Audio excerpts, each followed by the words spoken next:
Imagine just one political decision, someone's big ambition, sending these ripples out that could totally reshape a whole state's power structure. For years, maybe? How does one person's move really spark that kind of domino effect? Today, we're doing a deep dive into Tennessee's political scene. We're focusing specifically on the upcoming 2026 elections, because exactly this kind of ripple effect is already happening, and it's creating this really high-stakes game. Yeah, it's definitely more than just who wins or loses. What we're seeing here is, well, it's like an intricate dance. You've got current office holders, specific state laws, long-term political strategy, and it's all playing out in what's, a solidly conservative state. We're going to unpack how Senator Marsha Blackburn's recent announcement is kicking off this really fascinating chain of events. It could redefine Tennessee politics. Right. Our goal is to connect those dots, maybe point out some surprising facts from the sources we have, and just help you understand the full picture, what's happening, why it matters for the volunteer state. Okay, let's get into it. So to really get the implications here, you first need to understand the foundation, right? Tennessee's political landscape. Yeah. And it is, unequivocally an overwhelmingly Republican stronghold. Just look at the November 2024 elections. The GOP didn't just win. They kept these huge supermajorities in both chambers of the state legislature. The state House, that was 75 Republicans to 24 Democrats. And the state Senate, 27 Republicans to just 6 Democrats. That's not just a majority. Well, it's the kind of control that lets them push through almost anything. That control isn't just at the state level, is it? It goes federal, too. Look at the 2024 presidential race. Donald Trump won Tennessee by nearly 30 points. What does that tell us? Well, that huge margin for Trump, it's not just a number. It really underscores how closely Tennessee voters align with, national conservative trends. This pattern, it creates a really tough environment for anyone who isn't a Republican. It shapes the whole playing field where these moves are being made. It means state policy is, as our sources put it, in lockstep with the national GOP. Things like private school vouchers, but also moves on criminalizing immigration and abortion. It shows how deep those conservative principles run. Okay, so in this very reliably red state, you've got the incumbent U.S. Senator Bill Hagerty. He's a Republican, elected back in 2020 with, 62.2%, a solid win. And he's already announced he's running again for November 3rd, 2026. Seems pretty straightforward on the surface. It does, and for good reason. What's really telling is the level of support Hagerty already has lined up for 2026. Powerful endorsements. He's got backing from Donald Trump with his 45th and 47th president, Governor Bill Lee, his fellow Senator Marsha Blackburn, even Knox County Mayor Glenn Jacobs. That's a strong signal of establishment support, And the election forecasters, they all seem to agree. Inside Elections, Cook Political Report, Sapota's Crystal Ball, Race to the WH, all saying basically solid R or safe R. This was back in early to mid-2025. What does that kind of consensus usually mean for a race? It means the chances of an upset are seen as incredibly low. Barring something totally unexpected, Hagerty's re-election is almost seen as a given. And it's not just endorsements. Look at his finances. By June 30, 2025, his campaign had raised over $11.3 million, spent about $7.7 million, but still had around $3.6 million cash on hand. That's a serious war chest. Acts as a deterrent, I imagine. Exactly. It discourages serious challengers, which further cements that safe R forecast. And we haven't seen much opposition emerge, have we? Just Andrew Woodruff Mixon from the Federalist Party seems to have filed. No major Democratic challenger, nobody else really stepping up. So, yeah, that race looks pretty steady, but this is where it gets interesting. This is where the political dominoes really start to wobble. Because not everyone's playing it safe. Senator Marsha Blackburn, she just won re-election to her second Senate term in November 2024, almost 64% of the vote. But then, August 6th, 2025, she makes this huge announcement. She's running for Tennessee governor in 2026. That's not just another campaign. That sets off a whole chain reaction. Absolutely. It's a total game changer. Yeah. Because she's aiming for an open seat. Governor Bill Lee is term limited. He's out after 8 years. And what's really key here is that her Senate seat isn't immediately at risk just because she's running for governor. She just got reelected for 6 years. But if she wins the governorship, that would create a major vacancy in the Senate. And that's where the ripple effect really kicks in. And it's already setting up a Republican primary battle for governor. It's getting crowded. U.S. Representative Joan Rose announced way back in March. And he's got money, right? Lent his campaign $5 million, raised another $1.1 million, plus Sina Peligros in the GOP primary, too. So it's shaping up to be a real contest. What's Blackburn running on? What's her strategy? Her platform is very clear, very conservative. It's strategically aimed right at that dominant Republican base in the state.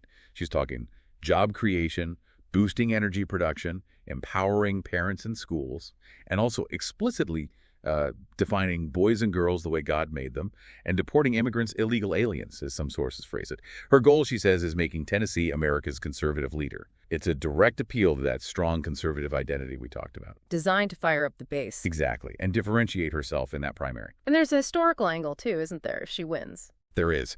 If elected, she wouldn't just be governor. She'd be Tennessee's first female governor, which builds on her already being the first woman to represent Tennessee in the U.S. Senate, so that adds another layer. The primary itself is August 6th, 2026. And while the GOP side is busy, there are Democrats running too. Memphis Councilmember Sherry Green, Carnita Atwater, musician Adam Kurtz, Tim Sayre, they've announced or opened accounts. Oh, and Glenn Jacobs, the Knox County mayor, he endorsed Blackburn for governor back in January 2025. So she's got some establishment backing there too. Okay, so let's follow the dominoes. If Marsha Blackburn wins the governorship, she has to leave her Senate seat.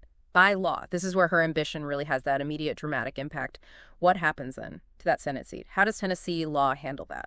Right. This is where the state's specific rules for Senate vacancies kick in. If a vacancy happens, the governor gets to fill it by appointment.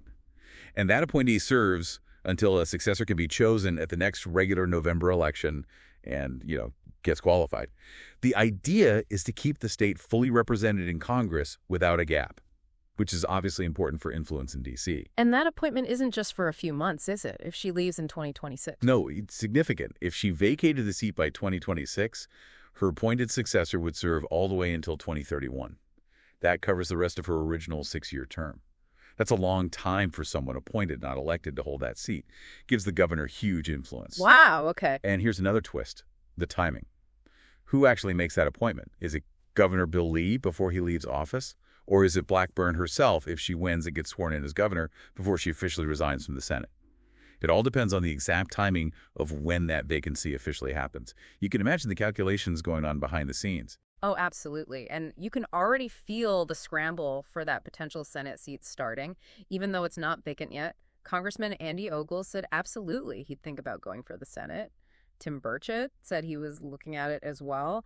And they've both apparently suggested they'd run for the seat in 2030 if they got appointed in the interim. Plus, Glenn Jacobs, the Knox County mayor, is mentioned as maybe positioning himself, too. It's like political musical chairs starting up. It really is, and it's interesting to contrast that with how House vacancies are handled in Tennessee. For a House seat, the law requires a special election, no interim appointment by the governor. So different mechanisms for ensuring representation, each with its own political gamesmanship involved. So to really get this whole picture in Tennessee, we probably need to touch on some of the state's specific election laws, too. These aren't just minor details. They're the rules of the game that shape how all this plays out. That's exactly right. Tennessee has some of the strictest voting rules in the country, actually.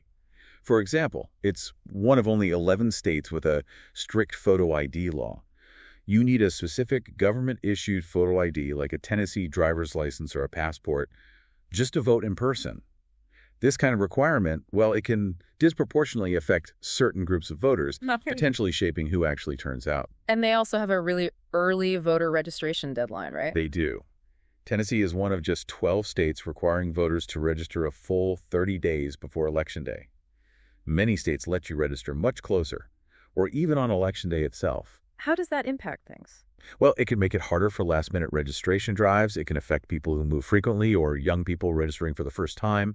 It basically raises the bar for participation. And there's another unique thing, the registration form itself. Tennessee asks for your full Social Security number. Only one other state, Virginia, still does that. Most ask for less sensitive info.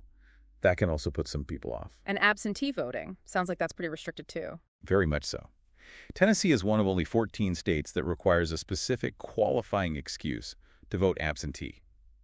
You can't just choose to do it for convenience, but it goes even further. How so? It's one of only 2 states that says absentee ballots must be returned by mail. No dropping them off in person at a drop box or clerk's office. Plus, there are restrictions on even sharing absentee ballot applications. Doing that could potentially be a Class E felony or a Class A misdemeanor. Wow. That's much stricter than most places. Definitely. It significantly limits access for people who might prefer or need to vote absentee and could certainly impact turnout. And finally, what about voting rights restoration for people with felony convictions? That process in Tennessee is also more complex than in most states. Uniquely, Tennessee law explicitly requires the payment of all legal financial obligations, restitution, court fines, even child support before rights can be restored. Only about 8 states have such a requirement tied to all LFOs. And even when someone is eligible, they have to get a specific certificate of restoration to prove it. That's an extra bureaucratic step most states don't require. So more hurdles there, too. Yes. It adds layers of complexity and cost, making it harder for those citizens to regain their right to vote. Okay, so what a fascinating political chess match we're seeing in Tennessee. We've seen how one senator's run for governor could set off this whole cascade of appointments, elections, impacting state and national representation for years, potentially. It really shows how every single move, every decision, has these ripple effects, especially when you layer on those very specific state laws about vacancies and voting that are unique to Tennessee. That legal framework truly shapes the outcomes in ways you might not expect just looking at the national picture. Yeah, this deep dive hasn't just shown us the players, but the actual game board itself, the specific rules in Tennessee. So for you listening, it really raises a question, I think. In a system like this, with all these interconnected parts and state-specific rules, how much do individual ambitions like Blackburn's run for governor truly shape what happens versus, say, the underlying laws and the entrenched party power? What stands out to you about this whole intricate dance? How much do you think those unique Tennessee rules actually influence who ends up holding power? Something to think about.